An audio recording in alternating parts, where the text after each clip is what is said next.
So good afternoon and good morning to some. Welcome to Fuji Chemical Industries Excipient webinar. My name is Satoshi Kuwahara. We have two speakers today. Dr. Mark Plunkett is going to talk about inorganic porous excipients and oil adsorption. And Dr. Bhavesh Patel, he's going to talk about inorganic porous excipients for solubility enhancement. I know some of you have already joined the previous webinar, but let me explain again about our company. We are Fuji Chemical Industries based in Toyama, Japan. We have a headquarters and factory, two major factories in Toyama. We have offices in Tokyo and Osaka, and also another office, Fuji Chemical Industries USA in New Jersey of United States. We have a pharmaceutical sales operations active in Mumbai, India, and Sweden as well. As you can see, we have other locations that conduct nutraceutical operations. They're all over the world. They are called Astorial Groups, and they are owned 100% by Fuji Chemical Industries. We have been established since 1946, and our president and CEO is Hiroshi Nishida. In this slide, I would like to talk about a little bit about our business composition. As I explained earlier, we do have a nutraceutical operation going on. We manufacture and sell carotenoid called astaxanthin. We also do a custom manufacturing for pharmaceutical products. We do API synthesis, drug product, and we do spray drying processing. We also have products of our own, some of our ethical drugs, and generic product for the domestic market. And we sell and manufacture our excipients all over the world. We have 4 families of our unique excipients that we are going to go over in the coming presentations. Lastly, I would like to explain how to participate in this webinar. We have 2 presentations, 20-minute presentation and 10-minute Q&A. You should see on the bottom, actually 3 buttons. This chat button allows you to talk with me and the host and the other panelists. And you can actually hit this button to raise your hand. I will try to let you speak during a Q&A session if you raise your hand. And last, you can actually ask questions over this Q&A function. I might share your questions with other audience during the 10-minute Q&A section, or I might actually try to answer you over during the presentation. So I would like to introduce Dr. Mark Plunkett, and he's going to talk about inorganic excipient and oil adsorption. Dr. Dr. Plunkett, please take over.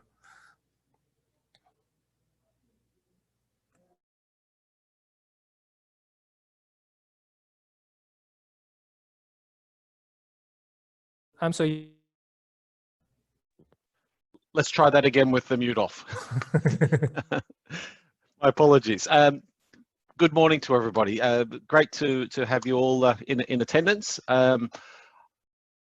You may or may not have seen some of our previous presentations, but today we want to focus on our porous inorganic excipients. All of these are spray dried, and I want to focus on one application, which is oil absorption.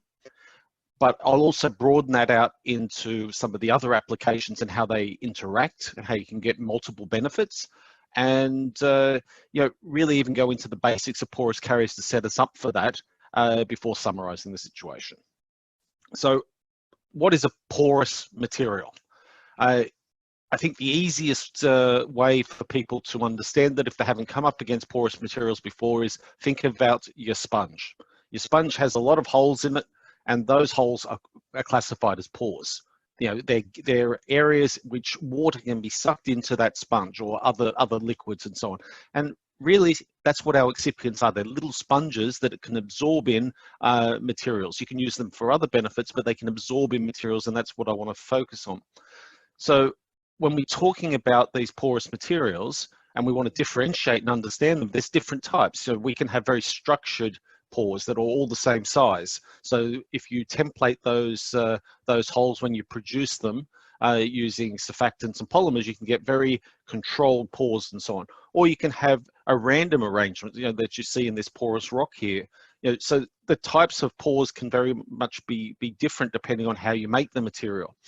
Also, you can have open pores where oil can seep in, or you can have closed pores where liquids can't get into, that still change the density of the material, if you like, and change its compression profiles, but don't lead to an oil absorption or anything along those lines because they're not accessible.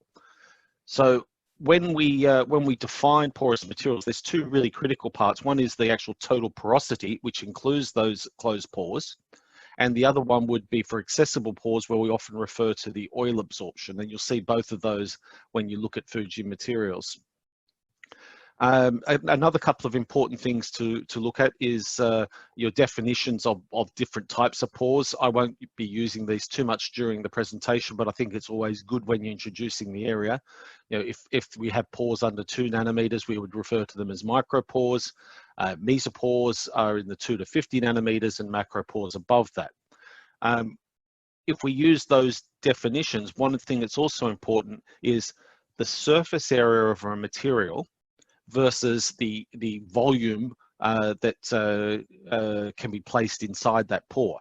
If you have lots of very, very small pores, then the surface area of those pores, where you can get gas absorption or something occurring, is very, very large.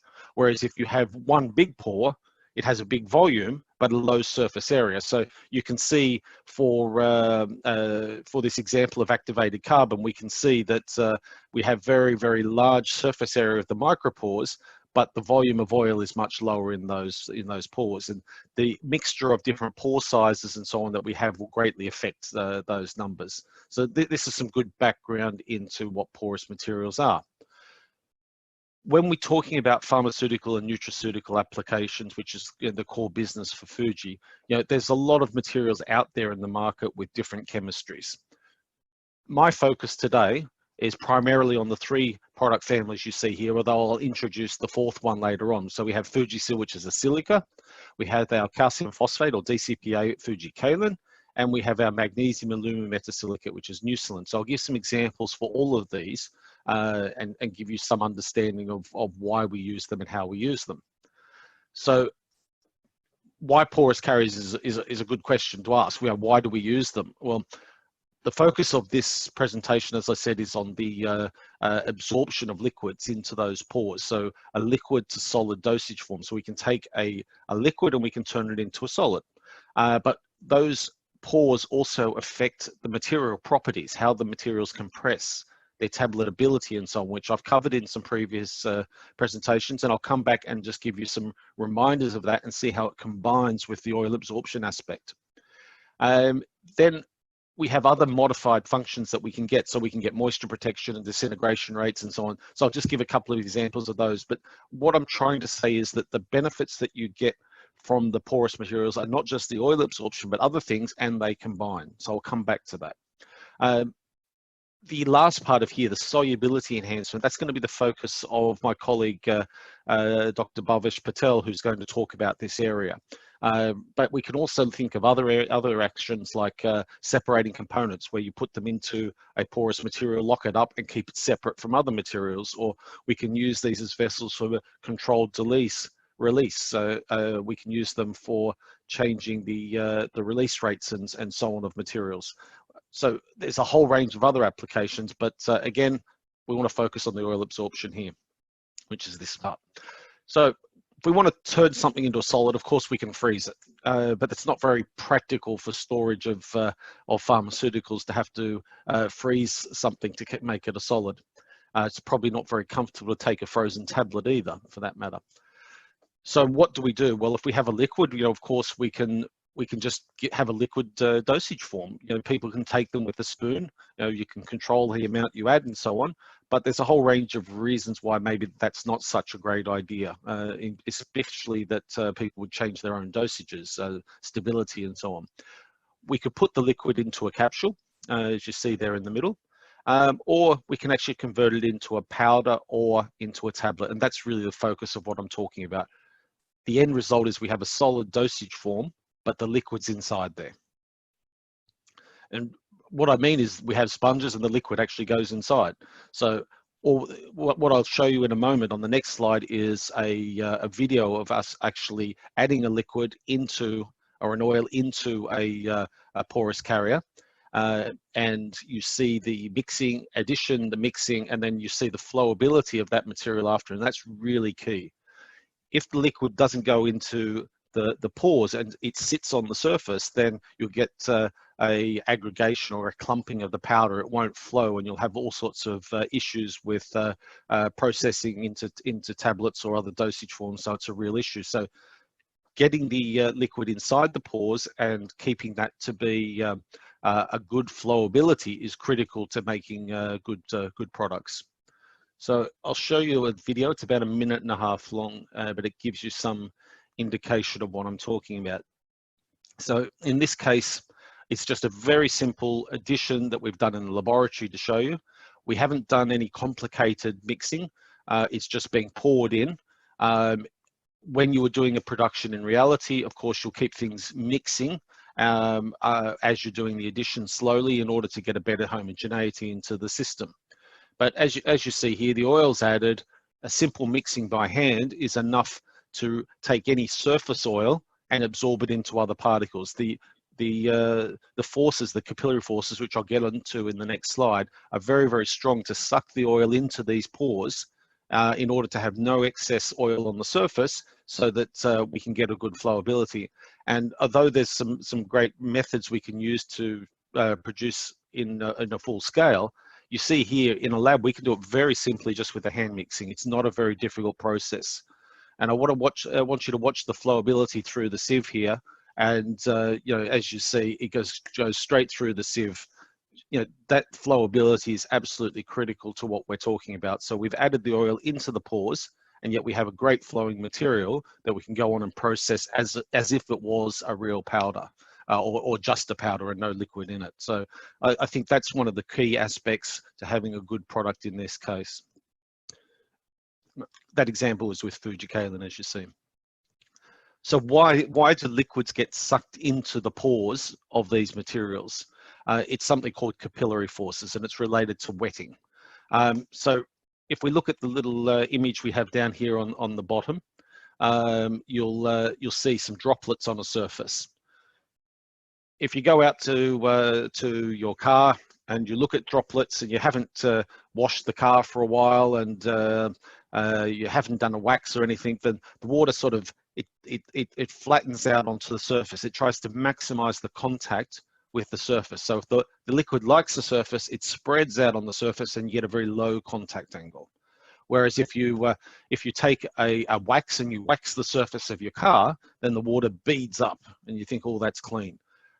Here we have a situation where we're creating a surface that repels water, and the droplet then beads up. So in order for capillary forces to work, it's all related to trying to increase the contact with the surface. So we want something that has a contact angle under 90 degrees. So we want it to like the surface and wet. If it does that, what happens in the capillary is it tries to maximize the surface interactions between the liquid and the capillary surface. So it sort of starts to drag itself up that surface, and you get this characteristic shape of the curve as it's trying to maximize that interaction. Of course, gravity is trying to push that liquid down, and if there was no forces there, we just have a straight line across the top of the liquid. But because it likes the surface of that capillary and climbs up, that counteracts the gravity. And of course, if you look at the different sized capillaries here, you'll find that the smaller the capillary, the higher the interaction with the surface per unit of volume. So we can actually go up further and further. In other words, the capillary forces are related to the pore size. And that means because our materials, the granules are very small and the pores are small, that means we have very, very strong forces to suck the liquid in. Just to remind you, if we had something like mercury in glass, it actually goes the other way. It doesn't like the surface. It's like having a hydrophobic tube and water. Because it doesn't like the surface, it tries to minimize the contact and it goes the other way. So as long as our liquids wet the surface of our material, and that happens with water and oils and all sorts of relevant materials for pharmaceutical applications, for nutraceutical applications, then we get good capillary forces and we can just use those to suck the liquid in, just like you do when you go into the bathroom with a sponge and you clean up water that's on the floor. The water likes the surface of the sponge and it just absorbs straight into the sponge, and that's exactly what we have. So some important things to know when we're doing this. The first is that if the viscosity is very high, if you have a thick oil, then the rate at which the absorption into the sponge, into the porous material occurs is slower.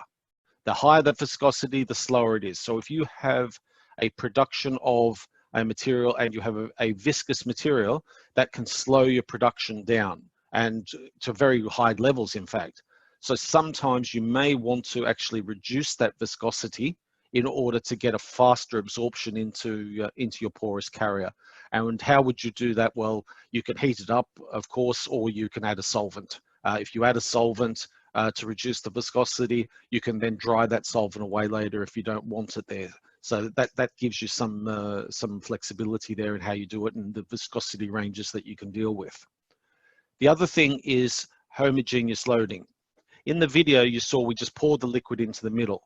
That means that the porous carriers that are touched with the oil there will suck all the liquid in and will be virtually full, whereas the other porous materials that are sitting around the outside, the other granules, may be only coming into contact and soaking in a little bit of oil. So to get a good homogeneity in the system, it's best to maybe spray the liquid in rather than pouring it in, and to do so under mixing. And then we get a nice, more homogeneous loading into the system.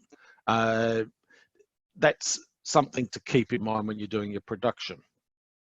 So I want to introduce the first of our porous materials. This is FujiSil. This is our next generation silica. It's a new product out there. What's unique about this material is the structure we have internally. It's a spray dried granule, so you see nice spherical granules, but it's a spray dried material with a unique internal structure. We can actually load materials in. I've given you an example of CBD oil, which is something from my colleagues in the USA, where they've added the oil to FujiSil and they can turn that into capsules, tablets, and so on. This is just an example. It's a premium porous excipient. It's specifically suited to high-end pharmaceutical products, in fact, but you can use it in a whole range of different areas, and it's useful in both pharmaceutical and nutraceutical applications. Here's another example just to show the flexibility, where you can put that into a chewing gum or a lozenge or something along those times. In this case, it's a treatment for nicotine. It's one of the things under development. I also mentioned that right back in the beginning, that when we looking at oil absorption, we get other benefits from porous carriers other than oil absorption, so improvements in tableting. Here's an example with FujiSil where you see that replacing, this is the base lactose tablet. If you add 10% of FujiSil in, we see no negative impacts on the tablet hardness. It's good for tablet hardness, whereas all the other silicas will start to give you reductions in tablet hardness. So this is a real issue when you're starting to get this, this effect. You can't force a tablet out of these materials. The important thing to note here, though, is this also happens when we have oil loaded into the system. So we've had formulations of 1-to-1 FujiSil and oil, and we can actually go into virtually 100% silica in that case and to form a very hard tablet, even with very high tablet loadings. And that comes down to the high capacity for oil absorption combined with the tableting benefits that you actually get from the FujiSil because of that unique internal structure. And that's sort of a theme that comes along with the Fuji excipients. We engineer those structures to give us good tabletability, compressibility, and good oil absorption, so we can get the combination of those effects. The second product we have that I wanted to talk about was Fujicalin. This is a dibasic calcium phosphate anhydrous. So a calcium phosphate, you see here the internal structure. We see very small crystallites with random configurations like a house of cards. And that means we have a lot of internal porosity here. The internal porosity of the FujiSil was such that we could absorb maybe 3.3 grams of oil to 1 gram of silica. Fujicalin is maybe just 1 to 1, so it's not as porous a material as what the FujiSil was, but it's still very highly porous compared to any other of the calcium phosphates. And you also see a very spherical granule, and it has a quasi-plastic deformation when we're making tablets. And you can go back and get a copy of the Fujicalin presentation if you want more information on that. But basically, we're not breaking very large crystals. We're breaking small crystals and rearranging those small crystals so that the granule acts as quasi-plastic. What does that mean? Well, it means that it forms a nice hard tablet with very low compression forces. So this is the Fujicalin versus similar chemistries. It's a completely different compression profile from what you get from a normal calcium phosphate. Fujicalin itself, as we saw, can be used for oil absorption, but it also reduces the wear in terms of it's a less abrasive material. It's good for tablet hardness, low friability. We can use much lower compression forces. All of these come down to that unique internal structure that we engineer into our excipients. But I talk about the fact that we get good hardness with low compression forces. We'll add the oil and we get exactly the same effect. This is the important thing to know. We can absorb oil into the Fujicalin, but we can also get that very high compression force, very high tablet hardness with low compression forces. Very different to the other materials out there. And in fact, we also get a faster release, which is really critical in some applications as well. And that comes down to in part to the higher porosity that we have in there. So we're bringing oil absorption as a fundamental basic principle that you can use it for, but we're bringing all the other benefits that the porous excipients that we have can bring to the table there. So that's important. You know, another example would be moisture protection. So I can introduce Neusilin, which is the third of our product families. Again, you see a different structure in here. We have internal porosity that liquids can absorb into. In this case, it's not quite as absorbent as our FujiSil, but very close, very high absorption, and it's even better for tablet hardness. But because it has a high surface area and because it has water likes that surface, then we get these hygroscopic velocity curves, which means that we can absorb moisture onto those to protect the properties of our powders and tablets. What does that mean? Here's a small addition up to 3% of Neusilin UFL2 to garlic powder. And what you see is it stops that deliquescence. It stops that transformation to clumpiness and to a liquid-like state that occurs by sucking moisture into the garlic powder. The same sort of protection is seen on the sodium aspartate. Well, we can also see the same sort of thing. Neusilin itself gives us a small increase in tablet hardness. So here we only have 2% Neusilin. It's not a very high concentration for this type of moisture protection. The Neusilin itself can give us a 10% increase in tablet hardness, but more importantly, the tablet hardness without the Neusilin drops off significantly, as you see in the blue comparisons here. Adding in the Neusilin protects us from the moisture. But again, we could have oil absorption into the Neusilin and still add in some Neusilin to add the moisture protection so we can get those combined benefits. Here's another example with Neusilin where we're talking about compactability and flowability enhancement. It's with oil absorption. So in this case, a semethicone chewable tablet. We get all the benefits to make the tablet, better flowability, reducing tableting issues, but we have the oil absorbed into the material. So the last of the ones I want to show, the last example, is around disintegration rates. So here I'm going to actually introduce our co-processed excipient, which is F-Melt. So there's actually 3 products in the family, and they're used for orally disintegrating tablets, chewable tablets, and so on. So in this case, what we're showing is the porosity as versus the disintegration time. So we're making tablets we're compressing them different amounts, and we're looking at what that porosity is in the tablet and what the disintegration time of that tablet is. So what does that actually happen? Well, if we only lightly compress the product, so we actually only having a 30 Newton tablet hardness, it's a bit soft, this tablet, and you can see that there's very little deformation, or there's only small deformation of the granules of the F-Melt here, and it therefore has a very high porosity between the granules, and even internally for that matter. As we compress higher and higher, we come to very hard tablets. Out here we have an extremely hard tablet, but when we over compress a tablet like that, you see that the porosity drops down dramatically, and in that case the disintegration time flies out. Why does that occur? Well, we have a disintegrant, a super disintegrant inside the F-Melt here, and as you come and have a disintegrant, it needs water to get to it. If there's no porosity, then water is very slow to migrate into those sites. If you have an internal porosity that allows water transport, that also allows the disintegrant to swell and to break apart your tablet. So when we're looking at disintegration rates, having a material that's a hard tablet but has a high porosity can speed up that disintegration rate. You can have oil into the system as well, and it will still give you these types of effects. So to summarize, we've shown you some oil absorption aspects inside the system. We show you how easy it is to add in an oil, that the capillary forces bring those in.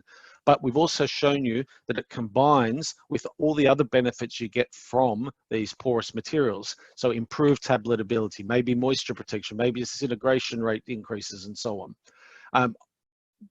The fact that we have different chemistries also allows us to have different interactions with our APIs. It allows us to have different volumes. It allows us to jump into different applications, nutraceuticals, pharmaceuticals, and so on. So I think that's about time, and I will pass back to our host here of today, Kuwahara-san. Thank you very much, Dr. Plunkett. And we are accepting questions. Okay, I have a question for you, Mark.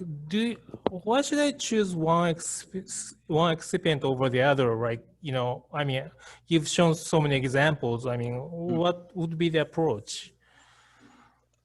Well, it depends a lot on what you're trying to incorporate. So, for example, it depends on the regulations in your area. So, in Europe, we actually don't use Neusilin for nutraceutical applications, only for pharmaceuticals. So, if you're in a application in nutraceuticals, you would definitely either go for Fujicalin or FujiSil. Also, the different capacities are important there. So FujiSil has a much higher capacity than Fujicalin. So you sometimes have to pick for those reasons. Calcium phosphates are much more accepted in certain regions from a regulatory point of view, for clean labels and so on. So there's a whole range of different reasons. When we come over to pharmaceuticals, we also, even within Neusilin, we have different grades. And the alkaline surface chemistry of Neusilin S2, for example, is different to the neutral surface area of Neusilin US2. So you have a different compatibility with APIs. So sometimes if you put a certain oil into Neusilin US2, you might get degradation over time. But using the alkaline surface chemistry, we get a stabilization of that chemistry. So there's no one best excipient. We have to look at the application, find chemical compatibility, regulatory compatibility, volume capacity for oil absorption, and so on. But if there's questions of those, that's exactly what we want people to come to us when we can make the right recommendations to them. Thank you very much, Dr. Plunkett. I'm just letting you know that you can ask questions over the Q&A section, or you can raise your hand to be noticed, so you can ask question verbally. We are accepting questions throughout this webinar, and if it's okay, Dr. Bhavesh Patel, could you go over your presentation? Maybe audience might come up with more questions afterwards. Thank you. Sure. So thank you, Kuvara-san, and thank you, Dr. Mark, for presenting application of major porous excipient for oil adsorption. So now let me present second part of today's presentation, that is application of porous excipient for the solubility enhancement. So as you're aware that porous excipient is a specialty application like oil adsorption, solubility enhancement. So I will discuss more about application in solubility enhancement area. These are the outline of my presentation. First, I will discuss why solubility enhancement is required, because if you see nowadays almost all the new chemical entities which is poorly soluble. So you have to improve the solubility of such poorly soluble drug by using some special technology. I will discuss brief about amorphous solid dispersion. There are different kind of amorphous solid dispersion technologies. So I will touch up very brief about what are the different amorphous solid dispersion technology for the solubility enhancement. I'll also discuss various porous excipient like Neusilin Fujicalin and FujiCalin in the amorphous solid dispersion. Then I will discuss various case study. There are almost 5 to 6 case study in this presentation. You will have an opportunity to learn application of porous excipient for different area. Like for hot melt extrusion, you can improve the solubility using Neusilin. We have one of the case study with the methacin drug. We have also case study with fluidized bed impregnation process for the solubility enhancement of phenofibrate using Neusilin. So this is kind of ABP process. We have similar case study in spray drying technology, and there are also case study in the SME-DDS, which is a self microemulsifying drug delivery system. So I'll highlight each and every application using different technology.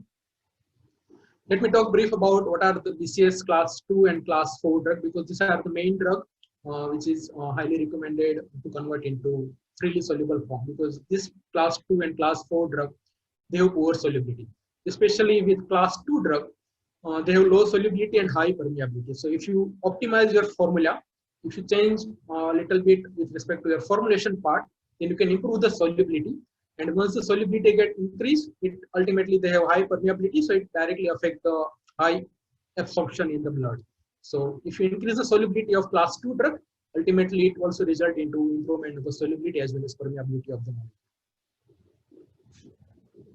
molecule. These are various classification system of amorphous solid dispersion. There are basically 4 class. The first one is hot melt extrusion, which is very well known, and it's completely dry granulation process. You have to mix your poorly soluble drug with polymer or surfactant, and then you can pass mixed with carrier oil. Here, carrier component you can take as a major porous excipient. Especially Neusilin has a significant role in hot melt extrusion process, and you don't have to add additional polymer or surfactant. Just by mixing a poorly soluble drug with carrier adsorbent, it helps to improve the solubility. Second technology is solvent adsorption, which work mainly based on the adsorption of liquid API on porous carrier. So this is the kind of fluidized bed impregnation process where you can improve the solubility. Third one is emulsification technology, which is also known as self-emulsifying drug delivery system. And you can adsorb ACDDS on porous carrier to compress into tablet formulation. And the fourth technology is a spray drying technology, where you can mix poorly soluble drug with porous carrier in common solvent, and then you can perform the spray drying. So these are the basic component system. The first component is oil surfactant or co-surfactant if you are using emulsification technology. Second component is your poorly soluble drug, and third component is adsorbent carrier. So these are the 3 basic components. Polymer is either required or not required if you are using good quantity of porous excipient. So this is optional in case of hot melt extrusion process. Now let me talk about why porous excipient is required as a carrier in amorphous solid dispersion. As you are aware that porous excipient has very high surface area, very high porosity. So due to its highly porous nature, it can make good drug loading of poorly soluble API inside the pore of porous excipient. So it is one of the innovative approach, especially if innovator formulation has any patent issue. Then you can non-infringe the patent, you can bypass the OB patent by selecting porous excipient in place of hydrophilic polymer. Second application to use porous excipient because it is very highly recommended, especially in case of continuous granulation, melt granulation, and you can get directly free flowing granule instead of extrudes. And this excipient, porous excipient, has higher amorphous stability because they have moisture adsorption property. So especially it helps to minimize conversion of drug from amorphous to the crystalline form during long-term storage. And few other advantages with respect to the reduction of the downstreaming and improvement of the production efficiency. So these are some of the advantages to select porous excipient in amorphous solid dispersion. Some of the example of porous excipient is Neusilin, which is chemically magnesium aluminum metasilicate, as my colleague Dr. Mark has already mentioned different physico-chemical property of Neusilin. Second is FujiSil, which is again porous, major porous silica excipient. And third one is Fujicalin. So these are the three options to use for the solubility enhancement in amorphous solid dispersion. Now let me talk about use of Neusilin in hot melt extrusion.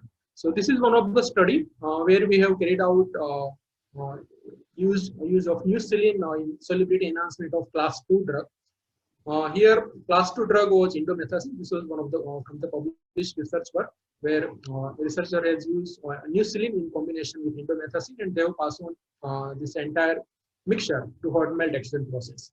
There are three different blend between 20% to 40%. So there are different ratio of drug to polymer, and instrument used was hot melt twin screw hot melt extrusion process.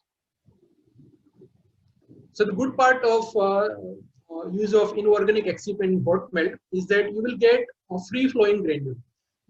Because generally in case of conventional polymer, you get extrudes, and this extrudes you have to cool it, then you have to cut it, and then you have to do milling step. So these are the long downstreaming process. But in case of porous excipient, you will directly get free flowing granule because Neusilin remain in powder form during granulation process, and whatever API is there, it just get molten, and molten stage of API get penetrated inside the pore of Neusilin, and because of high surface area of Neusilin, it helps to maintain the amorphous state of API inside the pore of Neusilin and increase the solubility. So this is the brief hot melt extrusion process, and you have to set the temperature based on the melting point of your API, and Neusilin remain as a free flowing granule from after hot melt process. So you can directly compress this granule into tablet formulation. This is one of the advantages to use inorganic excipient in hot melt. And you can also fill into capsule form. But if you use hydrophilic polymer, sometimes customer face issue with respect to the disintegration time. They get high disintegration time because after cooling, cutting, and milling of granule, it becomes very hard. But in case of Neusilin, it still remains as a porous form even after granulation process. It still remains as a highly compactable granule, so it doesn't affect the disintegration of tablet. Let me show you the data with respect to polymorphic change. As you are aware that during hot melt process, drug convert from crystalline to the amorphous form. So as you can see here on the upper side top image, that is for plain indomethacin, which shows sharp crystalline peak, which indicates that drug is in crystalline form. And here different formulation. If you see the first, third, and fifth formulation, that is with extrude between 20, 30, and 40% concentration. So it shows halo peak, while second, fourth, and sixth, that is physical mixture without hot melt process. So it shows still API is in crystalline form. So after you pass it from hot melt, it convert from crystalline to the amorphous form, which easily reflect in XRD spectra by the halo peak, which indicates that drug is converting from crystalline to the amorphous form during hot melt process. So this is one of the main reason for the solubility enhancement. Now let me show you the in vitro resolution data. As you can see in the image, there are three different graphs. One is for plain indomethacin, second is for indomethacin Neusilin 20% extrude, and indomethacin Neusilin 30% extrude. So you can see with plain indomethacin there are reduction in the drug release, which indicates that drug is poorly soluble. But when it passes through hot melt process in presence of Neusilin, it shows improvement of the drug release, which indicates that drug is converting from crystalline to the amorphous form, and it also maintains the supersaturation level in the in vitro dissolution profile. There are few reasons why solubility enhance occur using inorganic excipient after hot melt. The one is reduction of the particle size of drug and it penetrate inside the pore. Second, polymorphic conversion from crystalline to the amorphous form. And the third one is because of higher surface area of Neusilin, it helps to increase the solubility of API. So these are the main reasons behind solubility enhancement. With respect to stability, Neusilin is help to improve the stability of amorphous solid dispersion because Neusilin has moisture adsorption property. It maintains the amorphous state of API during long-term storage condition. So these are the summary of hot melt extrusion part. Why to use inorganic excipient? Because this is very innovative and new approach to improve the dissolution of poorly soluble drug under continuous process, because nowadays in pharma, continuous GMP process is very important to improve the production efficiency. So this is possible under continuous hot melt process. Second, you can go up to higher drug loading. Up to 40% of drug loading is possible if you are using Neusilin as inorganic excipient. Downstreaming process can be minimized, especially you can get free-flowing direct compressible granules. So you don't have to do all the pelletization step like pulling, cutting, and milling part. You can downstream, you can reduce the downstreaming process. It improves the disintegration of tablet because Neusilin is porous in nature, so it will give the fast disintegration tablet during in vitro dissolution. It provides trouble-free cleaning because cleaning is also one of the big challenges in hot melt, especially with hydrophilic polymer. So in case of Neusilin, you can achieve trouble-free cleaning of equipment and ultimately improve the production efficiency at lower labor cost. So these are some of the summary part where Neusilin also enable the amorphization of active ingredient during long-term stability. So now let me talk about second technology, that is improvement of solubility via fluidized bed impregnation process.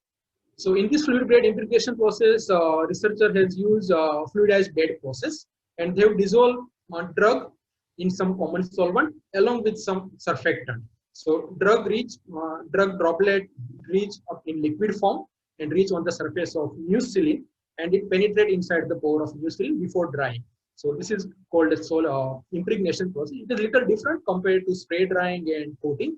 In case of spray drying, it converts into completely dried form, while in case of coating, it usually doesn't penetrate inside the pore of porous excipient. So this is little different between spray drying and coating. Impregnation process, you have to penetrate drug in liquid form inside the pore of porous excipient. So this is called fluidized impregnation process. In this study, model drug taken was phenofibrate. They were mixed with Neusilin US2, and there are different impregnated formulations. As you can see, after addition of phenofibrate or Neusilin, even up to 40% concentration, it shows a similar particle diameter, which indicates that Neusilin particle remains same. Only whatever API get mixed with Neusilin, it penetrates inside the pore, and it remains the same particle size. So particle size doesn't change. Even surface area and pore volume doesn't change significantly compared to without addition of drug. So it still remain as a highly surface area around 150 meters square even after 40% of drug volume. It is sufficient enough to improve the dissolution of poorly soluble drug. So drug just penetrate inside the pore. It remains the same particle size, and surface area also remains sufficient enough to get faster dissolution of poorly soluble API. So let me show you the in vitro dissolution data in the XRD image. So as you can see in the XRD graph, this dotted line is for crystalline phenofibrate API, and as you can see the upper three line, that is for pure Neusilin, and after 40% loading of API on Neusilin, and after 40% loading of API in presence of SLS. So SLS has been added at a very minute concentration. It used to convert API into amorphous state, and it helped to improve the impregnation process. So that's why SLS has been added.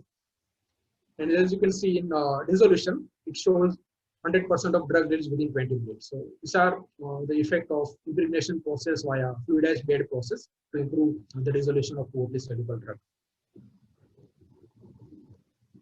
Now let me talk very brief about application of mesoporous excipient in spray drying technology, because spray drying is also one of innovative technology for the solubility enhancement.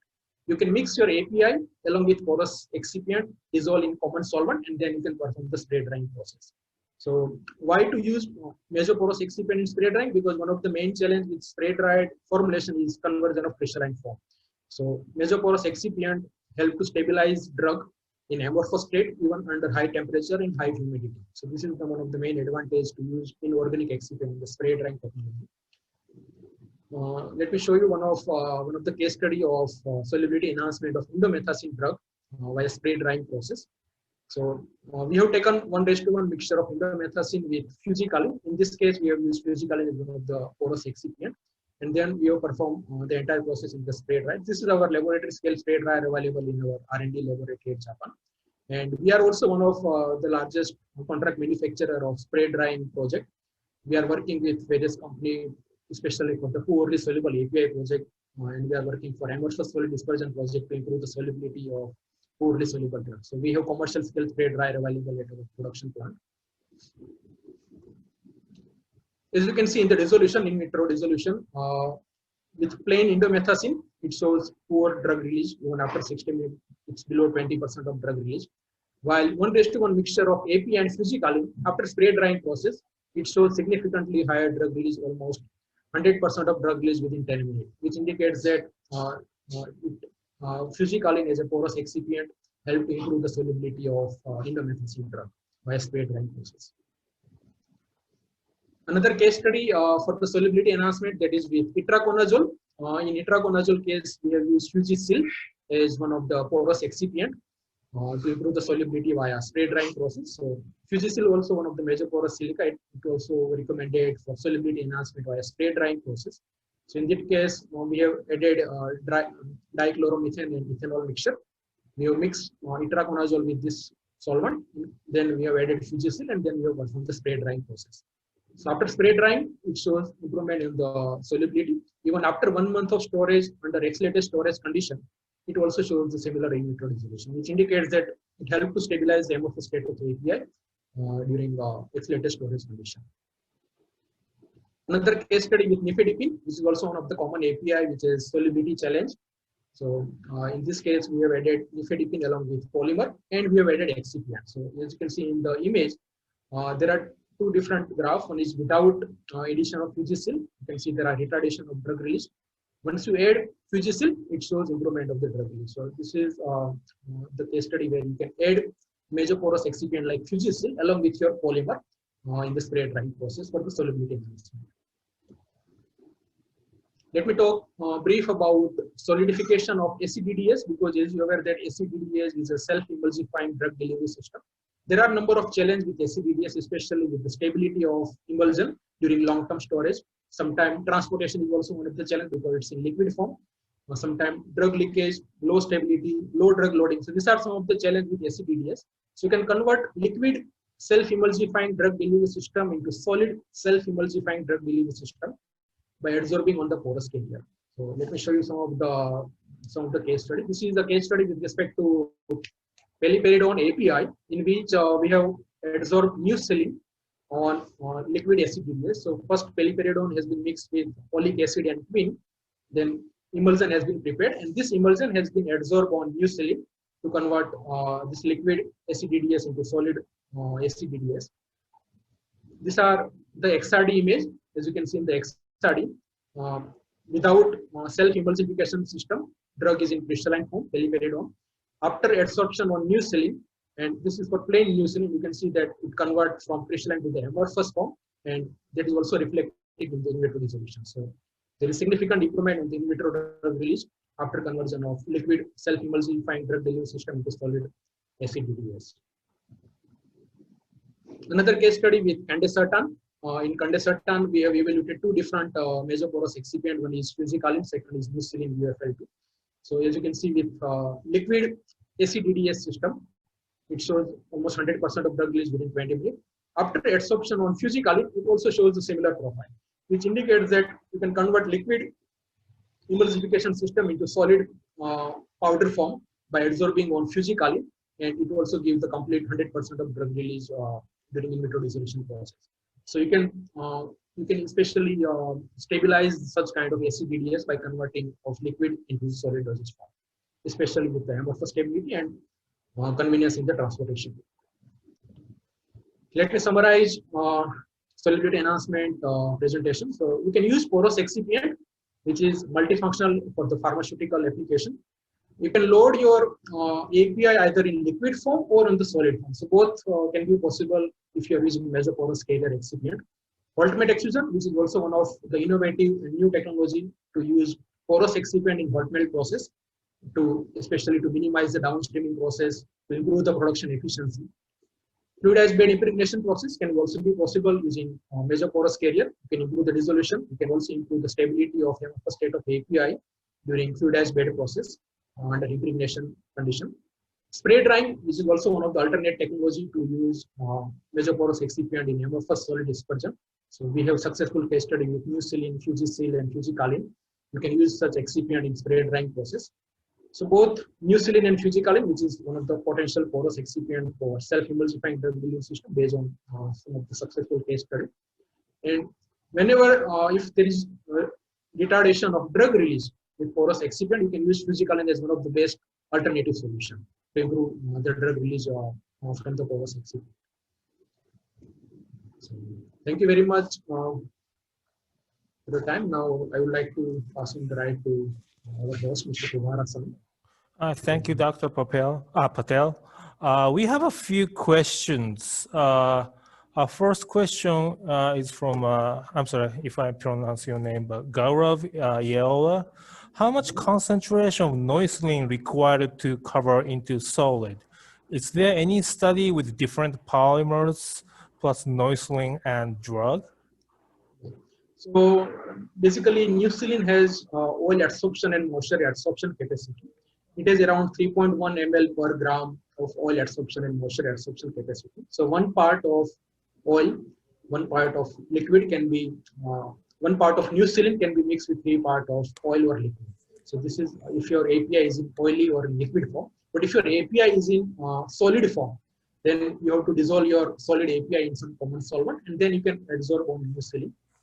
Usually we recommend around 30 to 40% of Neusilin concentration in your formulation to give the proper loading of drug inside the pore of Neusilin. So in hot melt study, we have taken around 20 to 30% of Neusilin to API ratio. In spray drying study, we have also taken between 30 to 40% ratio.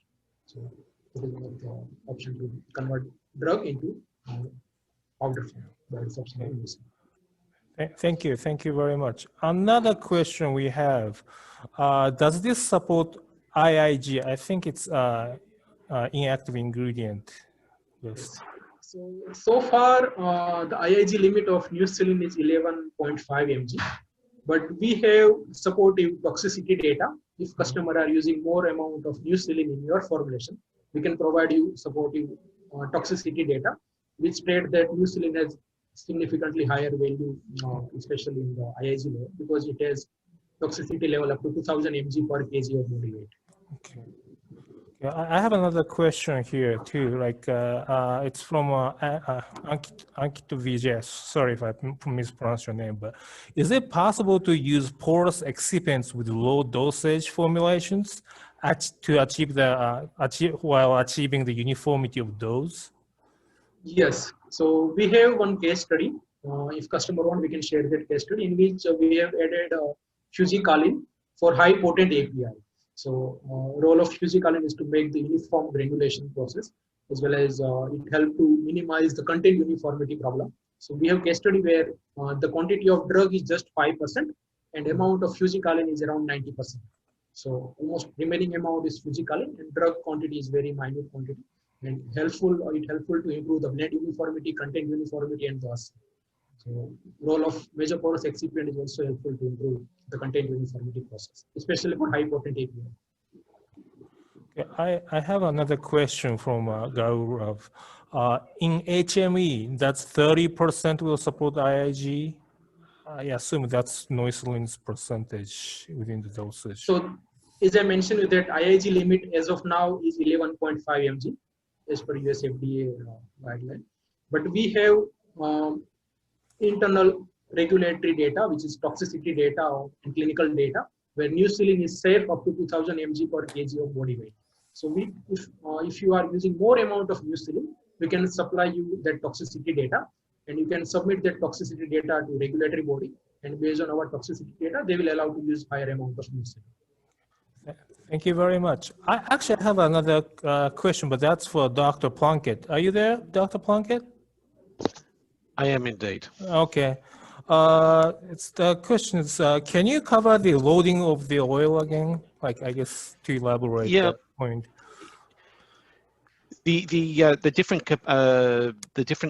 excipients have different capacities for loading. So the highest would be 3.3 grams of oil per gram of excipient for FujiSil, whereas the Fujicalin is about 1 gram of oil to 1 gram of for Fujicalin. Of course, that's making the assumption that we have a powder. When we get a powder and we compress it to make a tablet, we actually reduce the internal volume or the internal porosity in the excipient. So think about a sponge. When you start to squeeze it, it reduces the amount of air inside or the amount of liquid it can hold. So if you have a complete loading and then you go through in tableting, much like a sponge, as you squeeze it, you release water, you would release oil. So then we have to make a recommendation based upon that. In such a case as our sort of starting point, I would say that you, with a product like Neusilin US2 or a product like FujiSil, you would use about 1-to-1 ratio of oil to excipient and be able to tablet without problems. You can go higher in some cases. You may go a little bit under in some cases, but 1-to-1 is our recommendation there. With Fujicalin, the capacity is about 1/3, so we would recommend about 30% oil in the loading. So 3 grams of oil would require 10 grams of Fujicalin. So it depends on whether you have a powder product or whether you have a compressed tablet, how hard you compress, and which excipient you use. Thank you very much. Hold on a second. I might have another question here. Oh, here we go. I have another question. Another question from Gaurav. In case of solubility enhancement, as all the Fuji material are very porous, so if drug is sprayed over it, which may get embedded into it, so how do you define the complete dissolution of drug out of it? So if I understand this question correctly, the participant want to understand how to penetrate the drug inside the core of Neusilin. So you don't have to just spray dry, but you have to add certain kind of surfactant. Like in this study, we have added just 1% of SLS. So it helps to maintain drug in the liquid form once it reaches to the surface of Neusilin. So in liquid form, this liquid API is in dissolved state because it contains organic solvent along with some surfactant. And this dissolved form of API, it gets penetrate inside the core of Neusilin. So impregnation process is very helpful and very important to improve the solubility. So you have to reach your API in the liquid form as well as in the amorphous state when it reaches to the porous excipient surface. So in this study, we have added Neusilin US2 as a core material. We have dissolved API in some common solvent along with 1% SLS, and then the impregnation process is carried out in fluid dash bed process. So drug is still in the dissolved form, amorphous state, and in liquid form. So once it reaches to the Neusilin surface, it penetrates inside the core of Neusilin. And in terms of looking at the complete dissolution, you're really you're having to resolubilize all the material and looking for it to diffuse out of the excipient. It also it does depend on how you do your measurements for that.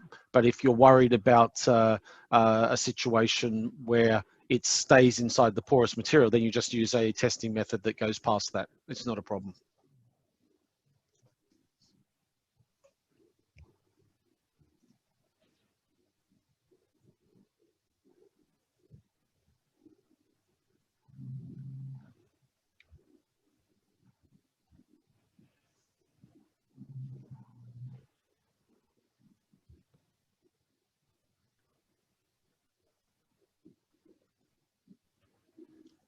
Do we have any more questions? I think you're on mute. Satoshi-san is on mute, I think. Okay, I just realized I was on mute. Do you see the do you see the last? There was a last question from. There was the last question from Ankit. About effervescence, yes, of course. Yeah. It's no problem to combine these materials with effervescent materials, effervescent substances. We've actually got some studies where we've done it. I'm not sure whether we have anything on FujiSil as yet, but I have a case study here on Fujicalin, for example, where we use an effervescent material for, I think it's for ibuprofen, to get a very fast release. That's actually in combination with the SMED system. So we have a situation where we can put the SMED system inside the porous carrier and have effervescence to get a very fast disintegration rate. So we already have the benefits of Fujicalin being a fast disintegrator. We add in the effervescence to improve that further, and we almost get the same solubility enhancement rates as what we would get for a SMED's liquid by itself. So you can get very fast disintegration rates by combining those situations. Okay, thank you. I would like to also add here is that we have also one of the success story in Thailand market, where a few of our customers use FujiSil, especially in the effervescent tablet formulation. So customer can also use FujiSil in the effervescent formulations. Okay, thank you very much. I think it is time, and for those of you who did not get to ask your questions, we are accepting questions. You can contact your local agent for the question. But for right now, thank you very much for your attendance, and I hope to see you at the next webinar. Thank you very much. Thank you. Thank you. Thank you.